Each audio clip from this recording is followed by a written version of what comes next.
देखिए, एक राखी का मूल्य 30 रुपये है, तो हमको 2, 3, 4, 5 ऐसे 12 राखी का मूल्य ज्ञात करेंगे। किस तरीके से मूल्य निकालते हैं, देखिए यहाँ पर क्या है दिया है, हल करके लिखना। ठीक है, एक राखी का मूल्य बराबर कितना है, 30 रुपये है। ठीक है, एक राखी। तो इसी तरीके से अगर दूसरे राखी का निकालना है तो क्या करेंगे, 2 राखी का मूल्य निकालना है तो हमको क्या करेंगे, 2 गुणित 30 कर देंगे।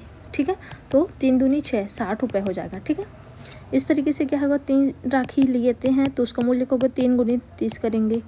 ठीक है, 3 3 9, 90 रुपये हो जाएगा। और अगर 4 राखी खरीदते हैं तो उसका मूल्य क्या होगा, 4 गुणित 30 करना है, 4 तिया 12, 120 रुपये हो जाएगा। 5 राखी का मूल्य कितना होगा, 5 गुणित 30 करेंगे तो 5 तिया 15, 150 रुपये हो जाएगा। ठीक है, इसी तरीके से अगर 6 राखी खरीदते हैं तो मूल्य 6 गुणित 30 कर देना, 6 तिया 18, 180 रुपये। अगर 7 राखी खरीद रहे हैं आप तो उसका मूल्य कितना होगा, 7 गुणित 30 कर देना, 7 तिया 21, 210 रुपये। ठीक है, अगर 8 राखी खरीद रहे हैं तो उसका मूल्य कितना होगा, 8 गुणित 30 करना, 8 तिया 24, 240 रुपये हो जाएगा।